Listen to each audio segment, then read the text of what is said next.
Now it's my pleasure to introduce Martin Svárovský. Since 2019, he is the head of Security Strategies program and senior fellow at our partner European Values think tank in Czech Republic. Before, he served 19 years at the Czech Ministry of Foreign Affairs, is that correct? Including the Deputy Director of the Central European Department and the Deputy Director of the Policy Planning, the Deputy Chief of Mission of the Czech embassies to Budapest and Warsaw. Today he will talk and compare Russia's and China's strategies in Europe. So the topic of the last hour keynote is same or different strategy, lessons learned from Russian and Chinese influence in Central Europe. Floor is yours. You can sit here or you can, where you feel comfortable, please. Good afternoon, ladies and gentlemen. It is really an honor for me to speak at in front of such a distinguished audience. And I'm also glad that my closing keynote will be very much in harmony to what has been said here by several panelists. So it is good that it will be not in contradiction with the content of the panel, but rather in harmony. I would structure my closing remarks into four groupings or four categories. The first one is the need to distinguish between these two phenomena, Russian and Chinese malign influence. So to distinguish means to know about the similarities, at the same time to know about the differences. The second chapter, second part of my speech will be devoted to the importance of advocacy work. We are now here hosted by the research institution, and so I will bring our experience, how much it is important to devote the time not only to research, but to advocacy, especially in Chinese influence. The third one is about resilience of the state, about the necessity to have functioning, let's say, interaction or interconnection between different part of the state administration and functioning system of interaction between the state administration and the expert community, think tanks, academia, and also private one. And the fourth, the last one, last not least, it will be about the quality of the state as such that influence the resilience, quality of the state, services provided to the citizens, including education. Let's start with the first one. Similarities and differences between these two phenomena.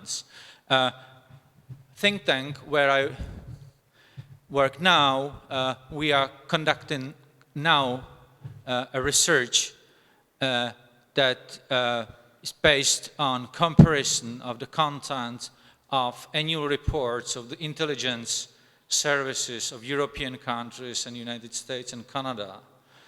And this was the first stage. In the second stage, we will use also secondary literature and also some contacts with, let's say, insiders or former insiders of the intelligence community who are already allowed to talk to us. And it is about, part of the work is about the comparison of these two phenomena. So my, let's say, information is based on this data. It is important because we need to have an argumentation why to tackle those two phenomena in, let's say, one group, in one event, seminars, or on as a group in one research. So if you look at similarities, you will clearly see that, for instance, both countries, they use cyber espionage, including cyber attacks. Both countries work with their communities abroad, with Russian communities, with Chinese communities. Both countries are using diplomatic cover for their influence operation. And not only that tools are overlapping, but also some, let's say, part of the narrative that should serve to some particular political goals of these countries. So China tries to influence a political narrative in order to gain support for its condemnation of Taiwan, Tibet, in order to get this support for their conduct in southern Chinese Sea. This is very much similar with Russians who are trying to get support for their narratives vis-à-vis eastern Ukraine or their kind of conduct in Crimea or Syria.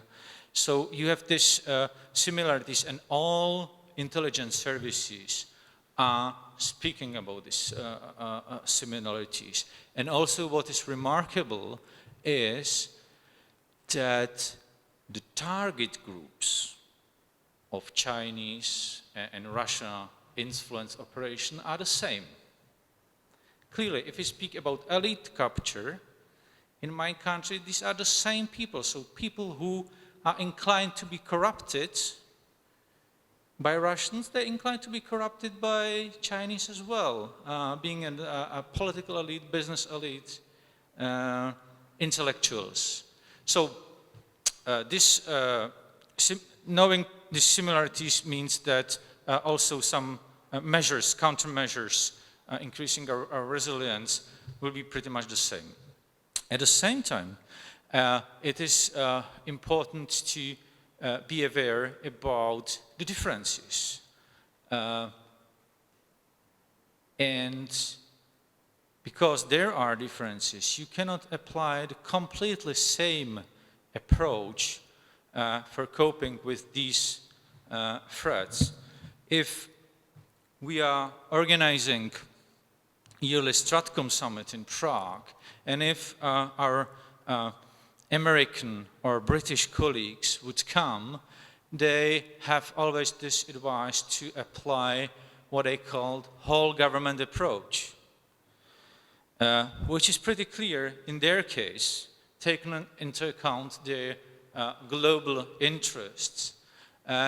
But I doubt whether we should apply the whole government approach, at least to the same extent, for coping with Chinese threat, like with coping with Russian threat. I tell you why, and I give you one example. This is about the, let's say, tiny division line, or still division line, let's say division line, between hybrid threats and hybrid warfare.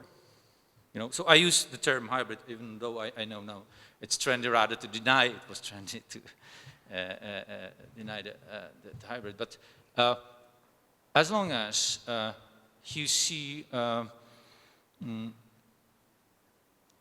influence operation, including dissemination of disinformation, elite capture and working with some let's say, expert community, it is still, it can be marked as hybrid threat. And this is nothing new. It was always here and always will be.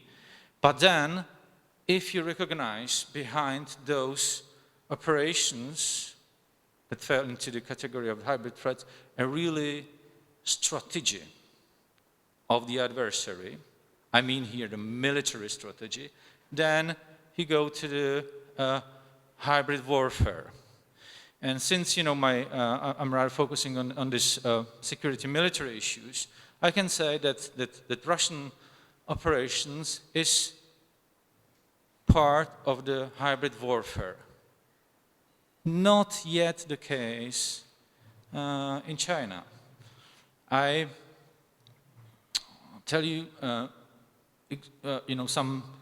demonstrate that, I think that if you analyze the Russian doctrine, at least the part that you know, if you analyze their capabilities, their exercises, but also appearance of their political leadership, you will clearly see that they are pretty aware of the weakness vis-à-vis West.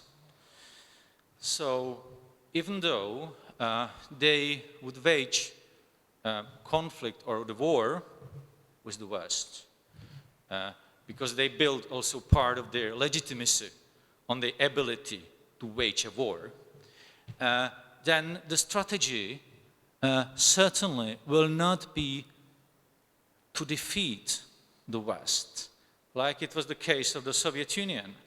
Now, the major strategy is to decouple, to achieve decoupling, but not only decoupling United States from Europe, but to decouple Western Europe from Eastern or Central Eastern, which is critical for us. So they are aiming at our region, not the Western part of Europe, and they are deliberately sending the messages. What is important and what is where this connection with those, let's say, influence operation is that they put, and they need to put, very much emphasis on the very initial stage of the conflict, the very beginning. So since Russian-Georgian War 2008, they substantially increased readiness of their army. There's an estimation that their combat troops can be combat ready within 1-2 days. Within 3-4 days, they are able to commit limited military operation here in the Baltic states.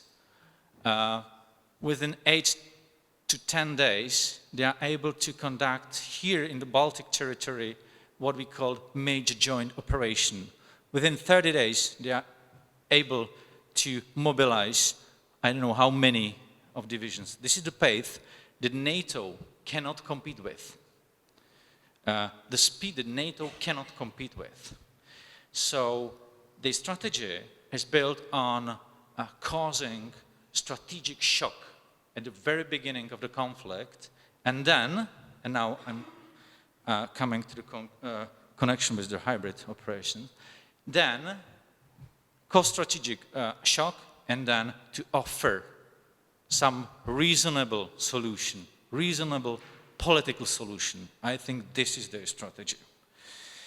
This strategy can be multiplied by the also nuclear strategy, what we called the escalatory strike. So even after the start of the conflict, they can conduct very limited, tiny nuclear strike. It is not anymore tactical strike. It is not tactical weapon. It is rather political weapon. They have very tiny, vast variety of very tiny nuclear weapons. So they would strike either some, let's say, vessels or the aircraft with very limited nuclear attack, which can be done by conventional attack as well. But then, why to do it in nuclear is that then you count on rather limited space for Western leadership facing its own attitude of its own public. You know, proper reaction to some strike, either conventional one or nuclear one, would be the same. But no one, probably, no politicians in the West would dare to persuade its own population to go into the nuclear inferno. Then the Russian calculation that in this case the Western leadership will be exposed to extreme pressure of the population to accept this reasonable solution, political solution. Like in case of Georgia war, to have some 6-point plan, you know, this is, I think, very dangerous for us because we, Czech Republic, Lithuania, Latvia, will be not the main countries who will be negotiating this political solutions with Russia, I'm afraid. And therefore, they try to influence the population in our countries, in France, in Germany. What is Russian advantage in this warfare is that the leadership is not so limited by its own population in terms of war, right? So the Russian leadership do not need to bother too much about the public stance, because first, it is an authoritarian regime that can master own population, and second, the acceptance of warfare, the acceptance of war in Russia is, you know, as a phenomenon, is much higher than in Western population. You know, look at the literature, films, and so on and so forth. They are usually they are used to speak about the war. The Russian president can show up that he has a nuclear weapon. No other president in the world can make such a fuss about, you know, having nuclear weapons like the Russian president.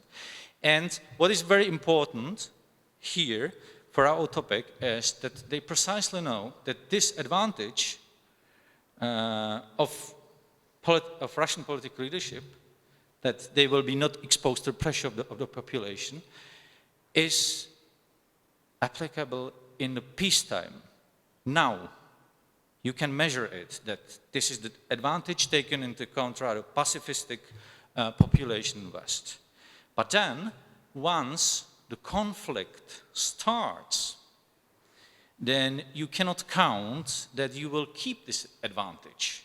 Because when the fighting really starts, you can expect that you will evoke also the fighting traditions among the Western population. You know, Brits, they have their fighting tradition, French, they have their one, Germans, Danes. So you need to use this advantage now in the peacetime. You need to use this advantage for blocking the preparation of the West. And this is when you will apply those, let's say, hybrid operations in order to promote issues like disarmament agenda, right? It looks fine. Disarmament, you know, the word without arms looks fine. But you need to know that Russians use this disarmament agenda to rather entrench their capabilities and not allow the Western capabilities somehow apply new technologies, and the technology gap would growing. And first, so you block the preparation. So you see in the German, for instance, debate that there is quite resistance to, you know, investment in the new weaponry and so on and so forth, because it's based of the German pacifism, feeded by Russian money. We know that, for instance. And then second, what is very important, that if the fight would start, you need not only to move troops, NATO troops, but you need to start a decision-making process. You know, it takes some time even to evoke Article number 5. And in this situation, you would use some, let's say, friendly attitude among some expert community, political parties, peace movement, that will make huge pressure on the Western leadership to even start the necessary decision-making process in NATO. I'm really afraid. And we, for instance, if we compared the propaganda against our taking part in the missile defense system, the previous one, under Bush administration, remember 2009, there should be radar in the Czech Republic. Then some of the tactics used by those peaceful movements was clear copy from peaceful movements from 80s from West Germany after this due decision was taken. So it's the same. As I said, to finish up, in Russian case, it is already hybrid warfare, and therefore not only our, let's say, civilian agencies, MFA, MOD need to cope with that, but army and military intelligence. So far, it is not the case with China. I do not see any such a clear military strategy on the Chinese side. So we should be careful, and we should know that should not spare too much, let's say, capacities of our army or military intelligence to Chinese threat. Even though I do not say that it should be underestimated. Advocacy work. As I said, we are in contact with Vilnius Institute. We are exchanging our experience, and I think what is important, especially in the Chinese influence operation, is to disseminate information and to make advocacy work, because it is clear and there is evidence that if we speak, for instance, about elite capture, then if a person is corrupted or influenced or paid or whatever you like by Russians, he or she precisely know that he is corrupted by Russians. But quite frequently in Chinese operations, it is not the case.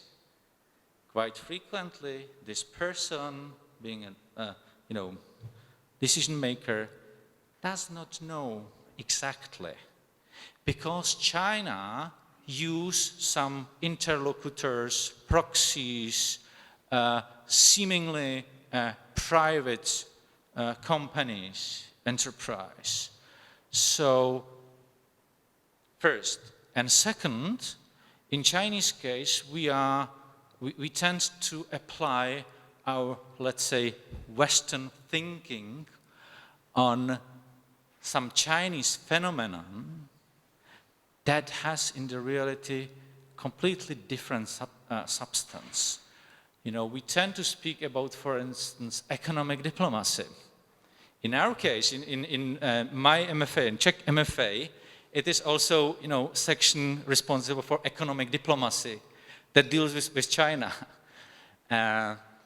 You cannot speak about economic diplomacy vis-à-vis China. You cannot, without knowledge, that seemingly, ostensibly, private companies are not really private companies, that they are not only cooperating, but they have clear ties with either Chinese Communist Party or in some cases with Chinese military. And you need to know, for instance, that the China applies, so you cannot speak about, a possibility of having some, let's say, economic diplomacy vis-à-vis, or expect some, introducing rule of law, because, for instance, Chinese Communist Party, they applied the system, what we know from our countries, this is this United Front, they call it United Front. I'm sure you remember from the communist time, we called it National Front. That means the not Communist Party using also, trying to influence other political parties, but also other interest organizations. So it established a lot of, organizations, some auto club or some organization for cooperation with the army or something. But it is part of the united front. So you need to have this information. You need to work with Chinese experts who speak Chinese and who are able to follow the internal Chinese debates. Appearance of the Xi Jinping or debates of the leading intellectuals who are working at the state universities in China, or to follow debate about the Chinese generals. It's clear, and it was mentioned here, that One Belt, One Road so far does not have this military component. The military strategy behind the Belt and Road was not published. But why? Because there are differences among the leading Chinese generals how to tackle. But it started. Chinese generals already started the debate how to use foreign investments in abroad. So they are offering the Chinese Communist Party, the Chinese military will be responsible for protection of the Chinese strategic investment or infrastructure abroad, which bring you to the same dangerous strategy like Russian applied in the Kerch Strait. First to build something, then the army is protecting it. This is everything behind, but you can discover it only if you are cooperating with Chinese experts, with technologists who are observing the internal debate. And then, so what we do, that we provide our journalists, our members of the parliament, some also business community or staffers in the parliament with regular briefings and trying to provide them with necessary information. But the problem is, and Mrs. Director will certainly know, problem is with funding, right? You can get funding for research, but for advocacy work, so rather not. So I would here make some argumentation to put also more funding for advocacy, right? Do I have any 5 minutes or 2 minutes? The last one. Okay, we have 2 last ones. So then I wanted to speak about the necessity to have, functioning interaction between different part of the state administration, and also good interaction between state administration and the think tank and expert community, because you need the hard data, and hard data provided by the expert community, including the private companies. But I will skip that because I have last 2 minutes. So I will move to the fourth one, which is the quality of the state. So the resilience of the state is not influenced by our, let's say, defensive tools and defensive measure, but about the quality state as such. It was said here by Mariusz, it is about us, not about them. There is a good example, illustrative example of Sweden. Sweden, last couple of years, became a really target of massive disinformation campaign from Russia, massive one. We know, we have the evidence, it is going through different channels, and also including, let's say, MPs in the European Parliament. It goes through really Brussels, Strasbourg, Stockholm, other capitals, massive. Because of they playing with NATO, cooperation, close cooperation with NATO. And therefore, there was expectation before the last parliamentary election that the result will be pretty bad, and that those extremist political parties can come forward. So you saw hundreds of pictures of riots and of refugees in Sweden. And what happened? They failed. Those extremists failed in Sweden. And then, based on research focused on this phenomenon, showed clearly that one of the reasons was that the Swedish citizens are satisfied with their own state, not only the level of democracy, but they are satisfied with the amount of the state services that they are getting for the taxes. So you can discuss the Swedish socialist model, agree or disagree, but this phenomenon that if citizen is satisfied that out of his taxes he's getting also proper service by the state, it influences very much the resilience. And very last but not least, education. Education system not only increasing literacy, internet literacy and critical thinking, but what is also important, especially here, and I know because we discussed with our Lithuanian colleague, it is the teaching of history. It is really very, very important because we have the tradition of, German teaching of history. I'm myself personally a historian. That means you teach in the primary school, secondary school, to history on, let's say, according to time period, prehistory, ancient history, medieval times, new history, newest. Traditionally, that means that kids in the schools are taught for weeks or months about the prehistory or ancient history. Then, what happened? The teacher stopped in 1945, right? Because he was not used to teach about the 50s, 60s, 70s during the communist time. He rather skipped this period, and even now, even though he has now materials, certainly this pattern is inherent, so it is really not enough historical education about latest history. It was a quite discussion in our case because the head of our counterintelligence service made it public that we need to change our education system in teaching history. So you can imagine what was the reaction, that he's for changing historical narrative and influencing according to his security needs and so forth. But I think it's very important because nowadays, and I will finish, I promise I will finish. Nowadays we have, for instance, in Czech Republic, an oligarch as a prime minister who was a member of the Communist Party, and it's very likely that he worked also with Communist Security Service. And the question frequently debate, how it is possible, how it comes.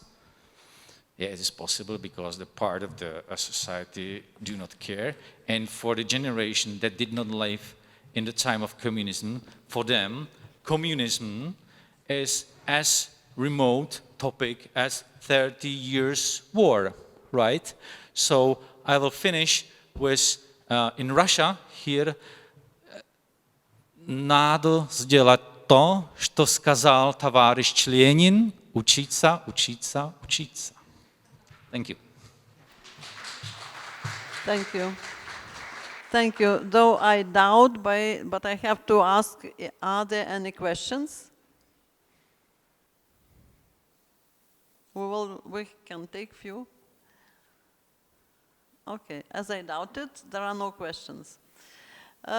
So we are coming to the end of our consultations, and this year topic of consultations was Europe on the Edge, politics of gray zones.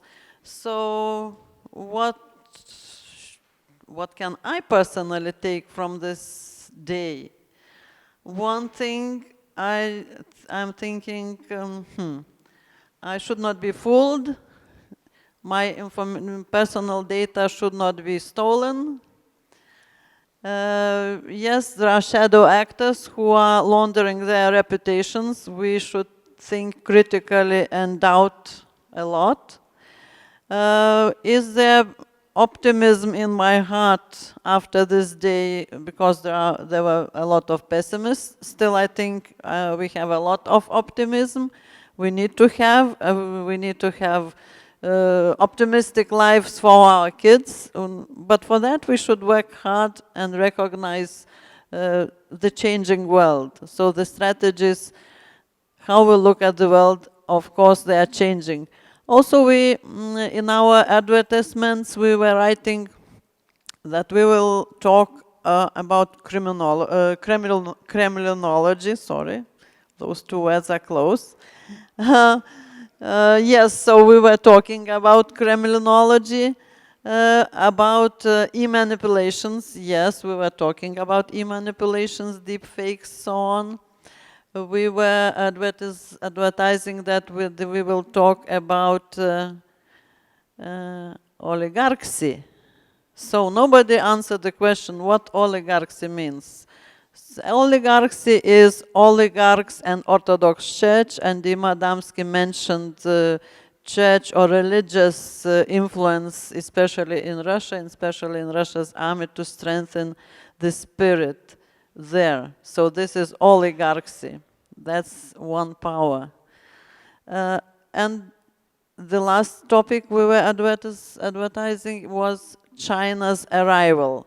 So for myself, I got the answer, yes, China is arriving, but slowly.